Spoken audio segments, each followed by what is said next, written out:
Hi friends, and welcome to today's video where I am going over our budget for our third pay of July. I have my handy dandy spreadsheet that is open here. I have a lot of things that are already pre-filled because there are some things in my budget that just never change, including how much we are budgeting off of. We always budget off of $4,365. So what are we going to do with our $4,365 over the next 2 weeks? Let's jump down to our fixed bills and take a look. So we always do have two mortgage payments, one per week. We pay our mortgage weekly here, so that is going to be a total of $800. Those will come out on the 4th and the 28th. $40 for my pool membership, and then $120 for my reformer Pilates. Our rates have gone up as we expected them to do. We are now paying $75 every 2 weeks towards our rates. Our water is still sitting at $60. Our health insurance has not changed yet. That is sitting at $280. I believe in August is when we will have our increase. On top of that, I do have the insurance for my vehicle that is going to come out. It always comes out on the 1st. That one is $90. And then we have the insurance for all of the other vehicles. That is going to be coming out on the 8th, and that will be $250. So those aren't going to be the only bills that we should have for these first 2 weeks. So that's going to give us a total in bills of $1,715. As we can see, it's about 39% of what we budget off of. And our leftover from that is going to be $2,650. And that $2,650, the very next place that we put it, is towards our variable expenses. So what we use either as cash envelopes or as digital cash envelopes. So we'll go ahead and jump to that section.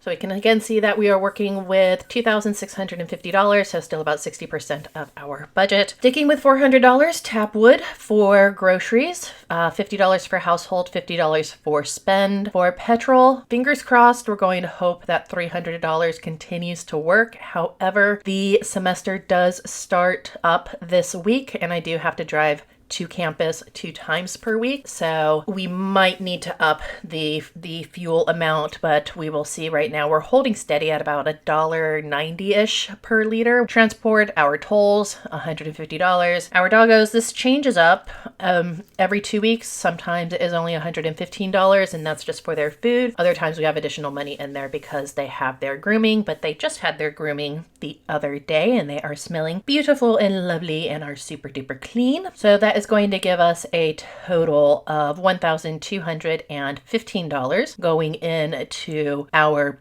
digital and cash envelope. Our variable expenses come to about 27.8% of our budget. So after having taken care of our bills, I always go to paying ourselves first. And the way that we pay ourselves is in the form of investing. We do have a fully funded emergency fund. We're focusing on our external investing, and by external I mean outside of our superannuation. So this is money that we would be able to access if we were to decide to become, work optional or want to access it at an earlier amount of time, as compared to waiting until we are 60 when we can tap into our superannuation. $600 goes into our main taxable brokerage accounts. We do micro investing. This is just something I do for learning about different stocks. How are they performing? $30 every 2 weeks, and then $20 every 2 weeks goes into crypto. So $650 goes to our investing after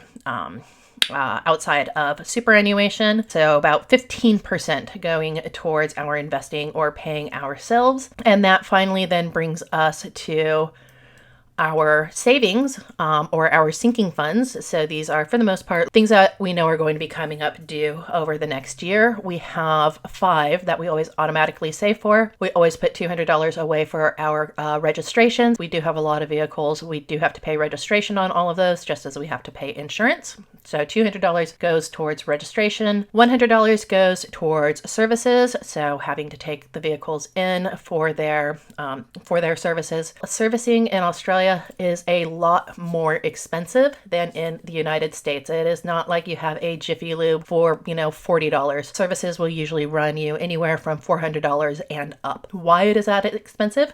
I am not sure. Some of the vehicles, one of them we can do ourselves. The other we cannot do ourselves because we need to have the logbook maintained. The logbook can only be maintained if we take it to a licensed service station. So $100 across the vehicles there. We put $100 aside for going to Camp Coffs in New South Wales. We also have Jeep Jamboree this year. In addition to having our vehicles, we take them out and play with them.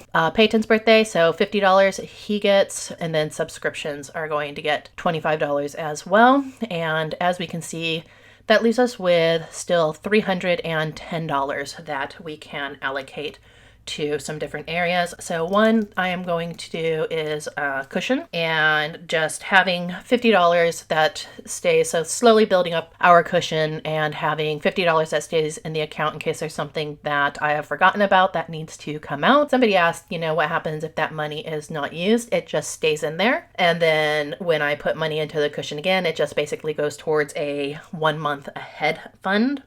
And then I haven't really thought about how I want to split up the remaining.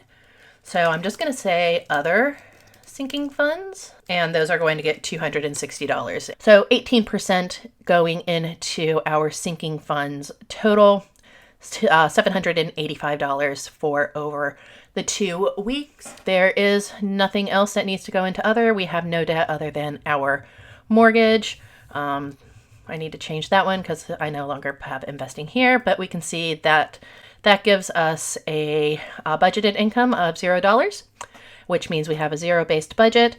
I constantly say I do a zero-based budget. I do not do a zero-based bank account because I am not that bold, but I do try to make sure that every dollar has a home prior to the money hitting the bank. And then after that, everything just kind of does all of its own stuff. That's what we're going to be looking at for the next 2 weeks. The last thing for me to do is to figure out how I'm going to allocate that into different sinking funds, then pull out the money. And that means I will have a cash stuffing video coming up for you shortly.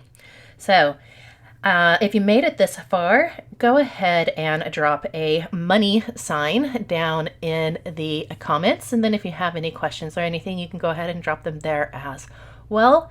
As always, do remember to choose kindness, show gratitude, always keep a positive mindset, and I will see you soon in a cash stuffing video.